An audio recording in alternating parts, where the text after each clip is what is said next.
ITBP के जवानों ने भी योग दिवस पर अपने अंदाज में संदेश दिया। लद्दाख के जमाने वाली ठंड में जवानों ने योग किया। पेंगोंग लेक के पास बर्फ में जवान ने योग के कई आसन किए। अरुणाचल प्रदेश सीमा पर आईटीबीपी के जवानों ने योग किया। लोहितपुर के एनिमल ट्रांसपोर्ट स्कूल में आईटीबीपी के जवानों ने अलग अलग आसन किए। कुछ जवानों ने घोड़े पर सवार होकर योग आसन किए।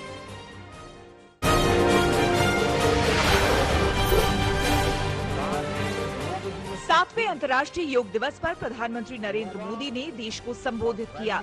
इस मौके पर उन्होंने शारीरिक और मानसिक कल्याण के लिए योग के अभ्यास पर जोर दिया। इस बार योग दिवस का थीम योग फॉर वेलनेस है, जो कोरोना काल में ज्यादा अहमियत रखता है। आज जब पूरा विश्व कोरोना महामारी का मुकाबला कर रहा है, तो योग उम्मीद की एक किरण भी बना हुआ है। 2 वर्ष से दुनिया भर के देशों में और भारत में भले ही बड़ा सार्वजनिक कार्यक्रम आयोजित नहीं हुआ हो, लेकिन योग दिवस के प्रति उत्साह जरा भी कम नहीं हुआ है। इस मौके पर उन्होंने कहा कि कोरोना काल में भी योग का उत्साह कम नहीं हुआ है। उन्होंने कोरोना काल में योग को उम्मीद की किरण बताया है और कहा है कि कोरोना के खिलाफ लड़ाई में योग सुरक्षा कवच बना है।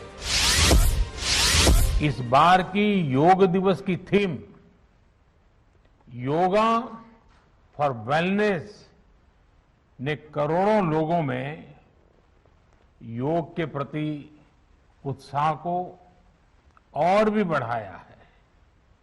मैं आज योग दिवस पर ये कामना करता हूं कि हर देश, हर समाज और हर व्यक्ति स्वस्थ हो।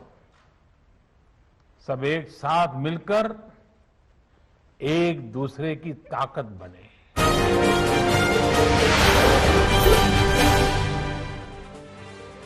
कोरोना को देखते हुए इस बार योग दिवस पर ज्यादा कार्यक्रम वर्चुअल आयोजित किए गए हैं। केंद्रीय मंत्री गिरिराज सिंह ने दिल्ली में अपने घर में योग किया। उन्होंने परिवार और स्टाफ के साथ योग किया।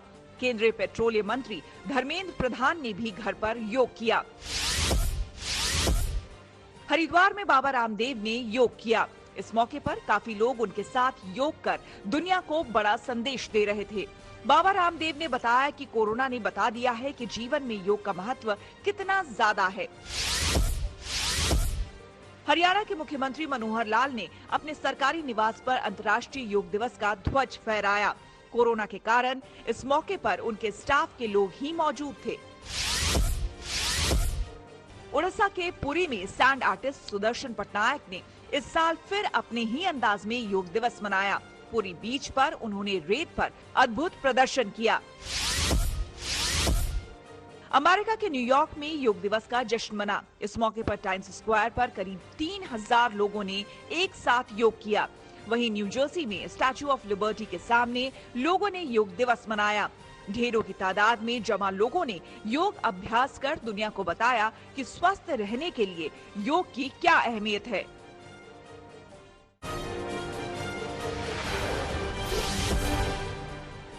पीडीपी नेताओं के प्रधानमंत्री मोदी के साथ सर्वदलीय बैठक में शामिल होने पर सस्पेंस बना हुआ है।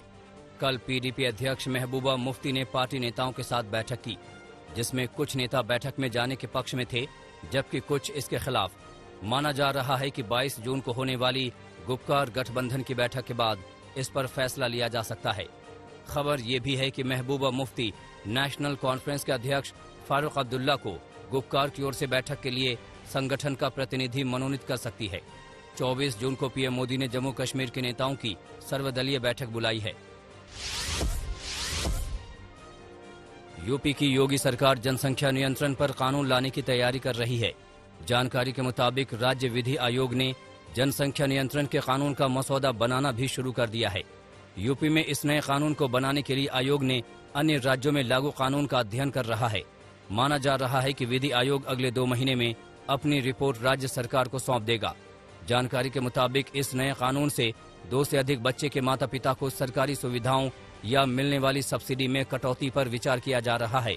उधर विपक्षी पार्टियों का कहना है कि मुद्दों से भटकाने के लिए सरकार ऐसे मुद्दे ला रही है। असम के मुख्यमंत्री हेमंत बिस्वा शर्मा ने सरकारी योजनाओं के लाभ के लिए 2 बच्चों की नीति पर आगे बढ़ने का ऐलान किया है। हेमंत बिस्वा शर्मा ने कहा कि जिनके 2 से ज्यादा बच्चे हैं उन्हें सरकारी योजनाओं का लाभ नहीं मिलेगा। हालांकि सीएम ने ये भी कहा कि चाय बागान के मजदूरों और SC/ST समुदाय के लोगों पर ये लागू नहीं होगा। कांग्रेस ने हेमंत बिस्वा शर्मा के इस ऐलान को राजनीति से प्रेरित बताया है। बीते दिनों हेमंत बिस्वा शर्मा ने मुस्लिम समुदाय के लोगों से परिवार नियोजन नीति अपनाने की मांग की थी। यूपी में आगामी विधानसभा चुनाव में सीएम के चेहरे को लेकर श्रम मंत्री स्वामी प्रसाद मौर्य ने बड़ा बयान दिया है। स्वामी प्रसाद मौर्य ने कहा कि केंद्रीय नेतृत्व ही तय करेगा कि साल 2022 में मुख्यमंत्री कौन होगा। वो मुख्यमंत्री योगी आदित्यनाथ भी हो सकते हैं और कोई नया चेहरा भी हो सकता है। विधायक दल की बैठक में भी मुख्यमंत्री के नाम की मुहर लग सकती है। बीते दिनों चर्चा थी कि यूपी में बीजेपी योगी आदित्यनाथ के चेहरे पर चुनाव लड़ने की तैयारी कर रही है, जिसके बाद डिप्टी सीएम केशव प्रसाद मौर्य ने भी कहा कि सीएम पर फैसला केंद्रीय नेतृत्व ही करेगा। लोक जनशक्ति पार्टी पर अधिकार और अध्यक्ष पद को लेकर चिराग पासवान और पशुपति पारस के बीच चल रही जंग और तेज होती जा रही है। चिराग पासवान ने कल दिल्ली में कार्यकारिणी की बैठक की। इसके साथ ही ऐलान किया कि वो 5 जुलाई को रामविलास पासवान के जन्म दिवस के मौके पर बिहार में संघर्ष यात्रा की शुरुआत करेंगे। इस यात्रा की शुरुआत हाजीपुर से होगी। उधर चिराग पासवान की बैठक में शामिल होने वाले नेताओं को पशुपति पारस ने नोटिस भेजने की बात कही है।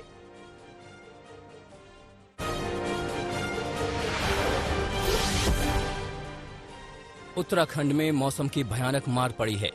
लगातार हो रही बारिश के बाद अब चट्टानें दरकने लगी हैं। भूस्खलन हो रहा है।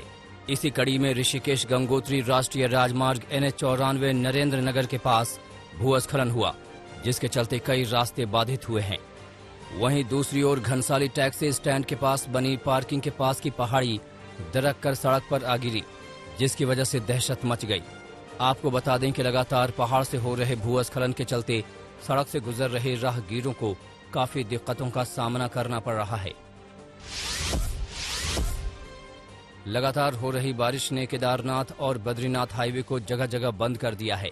बारिश के चलते पहाड़ से लगातार मलबा आ रहा है। ऋषिकेश बद्रीनाथ हाईवे 3 दिनों से नारकोटा और खांकरा में बंद पड़ा हुआ है। इसके अलावा हाईवे पर जगह जगह रास्ते ध्वस्त हो गए हैं। हाईवे पर सफर करने वाले राहगीर जान जोखिम में डालकर आवाजाही कर रहे हैं। इसके अलावा बद्रीनाथ हाईवे जगह जगह बंद होने से लोग जहां तहां फंसे हैं। उत्तराखंड में बारिश ने जमकर मनमानी की है। आलम यह है कि रुद्रप्रयाग में अलकनंदा नदी खतरे के निशान से ऊपर पहुंच गई है। यही वजह है कि प्रशासन ने नदी किनारे रहने वालों के घर खाली करवा लिए हैं। वहीं चंपावत में भी जोरदार बारिश के बाद जगह जगह भूस्खलन हो रहे हैं। इसी कड़ी में टनकपुर पिथौरागढ़ हाईवे पर भूस्खलन के बाद रास्ता बाधित हुआ। उत्तराखंड में हो रही बारिश का सीधा असर यूपी के कई जिलों में हो रहा है। ये तस्वीरें रामपुर की हैं। रामपुर में नदियों में उफान लोगों को डरा रहा है।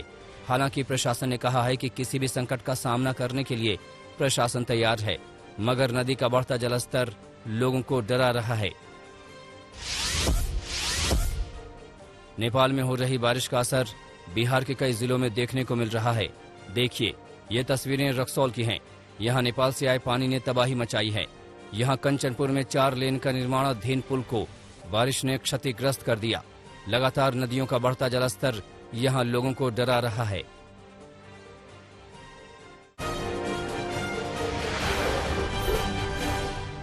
अपने पहले कैबिनेट में इजरायल के प्रधानमंत्री ने ईरान के नए राष्ट्रपति इब्राहिम रईसी पर निशाना साधा। बोले, एक जल्लाद को ईरानियों ने राष्ट्रपति बना दिया। खामनेई का ये फैसला दुनिया को संकट में डाल सकता है। टर्की के राष्ट्रपति Tayyip Erdogan Antalya diplomacy forum में इस्लामोफोबिया को लेकर बड़ी बात कही। बोले, टर्की इस्लामोफोबिया और नफरत के खिलाफ लड़ाई में सबसे आगे है। एशिया के साथ आगे बढ़ने की कोशिश में जुटी है टर्की की कूटनीति। फ्रांस में रीजनल इलेक्शन के लिए वोटिंग हुई। फ्रांस के 13 रीजन में होने वाले ये चुनाव 2022 राष्ट्रपति चुनाव के लिए अहम माने जा रहे हैं। मैक्रों के लिए अग्नि परीक्षा से कम नहीं है ये इलेक्शन। महामारी की वजह से फ्रांस में रीजनल इलेक्शन टाल दिए गए थे। कनाडा में फिर से गोलीबारी की घटना हुई है।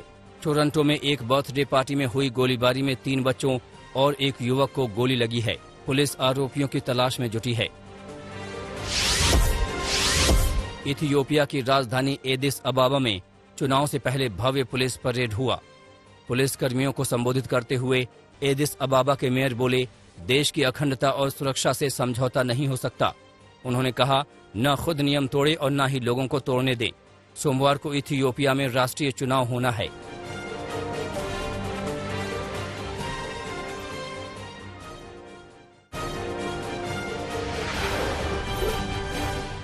दुनिया में कोरोना के मामले 17 करोड़ 90 लाख के पार हो गए हैं। अब तक 38,77,000 से ज्यादा लोगों की महामारी से जान जा चुकी है। 16 करोड़ 36 लाख से ज्यादा लोग कोरोना को हराकर ठीक हुए हैं। चीन के राष्ट्रीय स्वास्थ्य आयोग का दावा है कि 1 बिलियन से अधिक नागरिकों को कोरोना वैक्सीन लगाई गई। कई राज्यों में दूसरे डोज का रजिस्ट्रेशन न करवाने के नाते पूरी आबादी की वैक्सीनेशन में देरी हो रही है।